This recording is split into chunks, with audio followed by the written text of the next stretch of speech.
হাওড়া ময়দানে সিপিএমের মহিলা সমিতি জেলা সম্মেলনের আগে প্রকাশ সমাবেশে যোগ দিতে এসে নির্বাচন কমিশনের বিরুদ্ধে ক্ষোভ উগরে দিলেন সিপিএমের সর্বভারতীয় মহিলা নেত্রী বৃন্দা কারাত। কি ফ্যাক্টরস ওটা তো এখন পরিষ্কার হচ্ছে কি ইলেকশন কমিশনের যা দায়িত্ব আছে কি যে কোনো জায়গায় নির্বাচন হয় একটা প্লেইং ফিল্ড লেভেল হওয়া দরকার।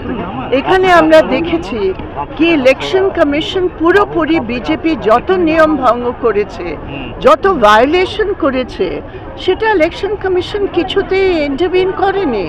আর এটা যদি বিহারে দেখা যায় তাহলে এটা শুধু বিহারের কথা নয়, এটা তো আমাদের পুরো পার্লামেন্টারি ডেমোক্রেসির নিয়মগুলোর ভায়োলেশন হচ্ছে। ওয়েস্ট বেঙ্গলে পুরোপুরি রাজনৈতিক পরিস্থিতি আলাদা আছে। এখানে একটা নন বিজেপি টিএমসি সরকার আছে, আর সেই সরকার ঠিক বিজেপির রাস্তায় চলছে, এটা পরিষ্কার। একদিকে টিএমসি, একদিকে বিজেপি।